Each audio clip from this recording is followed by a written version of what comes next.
passer, si vous le voulez bien, la dernière séquence de cette émission. Charline Vanhoenacker qui nous rejoint pour sa carte blanche. Bonsoir Charline. Bonsoir Charline. Bonsoir David et Léa. C'est à vous. Alors j'ai quelque chose pour vous parce que je suis belge, donc j'ai envie de vous offrir, je vous le montre, un joli plan de Bruxelles. Voilà, regardez, hop.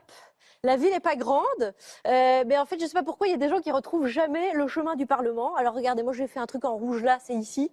C'est le rond-point Schuman. Après, je vous montrerai un itinéraire bis pour éviter les bouchons. Comme ça, après, hop, vous aurez une longueur d'avance sur tout le monde. Et puis voilà. Alors, bon, bah ça s'est bien passé, Madame Le Pen. Hein. Un cadeau pour vous. Hein, là, on est en train de conclure plus de 2 heures de direct en prime time sur la grande chaîne du service public. J'ai envie de vous dire, Madame Le Pen, eh ben, bienvenue dans le système.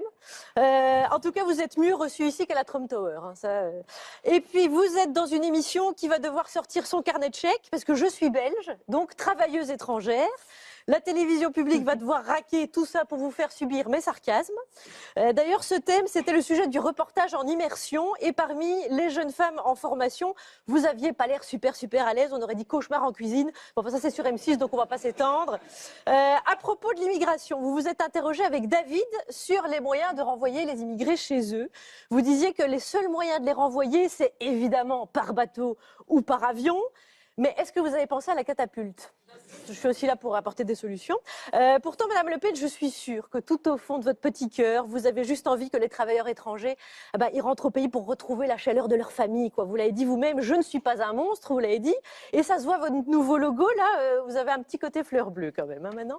Et en parlant de famille, c'est peut-être presque la dernière émission de Léa avant quelques semaines. Léa qui attend un heureux événement. Félicitations David, c'est vous le père, non? Non Ah ça alors, oui, vous délivrez des scoops maintenant. À mon avis, ce sera un enfant issu du système, hein, si vous voyez ce que je veux dire.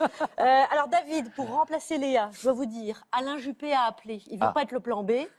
Par contre, il y a une ouverture pour Bayrou, ok? Je vous dis ça, bon. Mais vous Charline? Hein? Ou moi, bien sûr, avec plaisir. Alors, on paiera la taxe. Faudra payer plus cher. Oui, effectivement. Qu'est-ce qu'on vous a pas fait subir dans cette émission, Madame Le Pen? Et je vous parle même pas de cet islamo-gauchiste de Karim Brissouli derrière vous, là. Non, l'invité surprise, Patrick Buisson. Non, mais il est ressorti du plateau, Patrick Buisson, en me demandant si tout avait été bien enregistré, évidemment. Je suis tombée de ma chaise comme vous, hein, Patrick Buisson. Alors, si vous vous demandiez ce que devient Nicolas Sarkozy, sachez que c'est lui qui fait la programmation de l'émission. Hein. Là, clairement, c'est lui qui a choisi les invités. Hein. Buisson, et dire que le type est toujours patron de la chaîne Histoire. Hein. C'est la chaîne qui aide à révisionner l'histoire.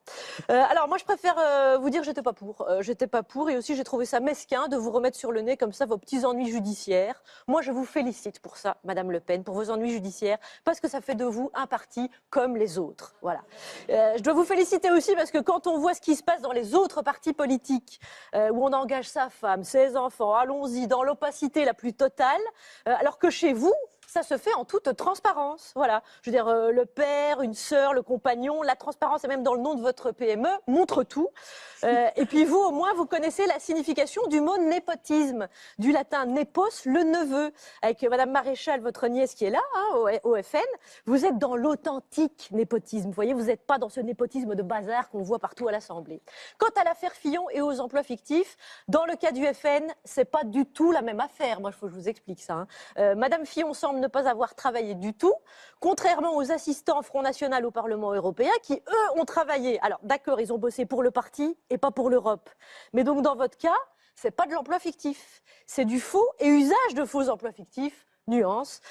Enfin, on n'a pas eu l'occasion d'évoquer votre joli patrimoine immobilier quand même. Je veux dire, Fillon, il fait tellement petit bourgeois à côté.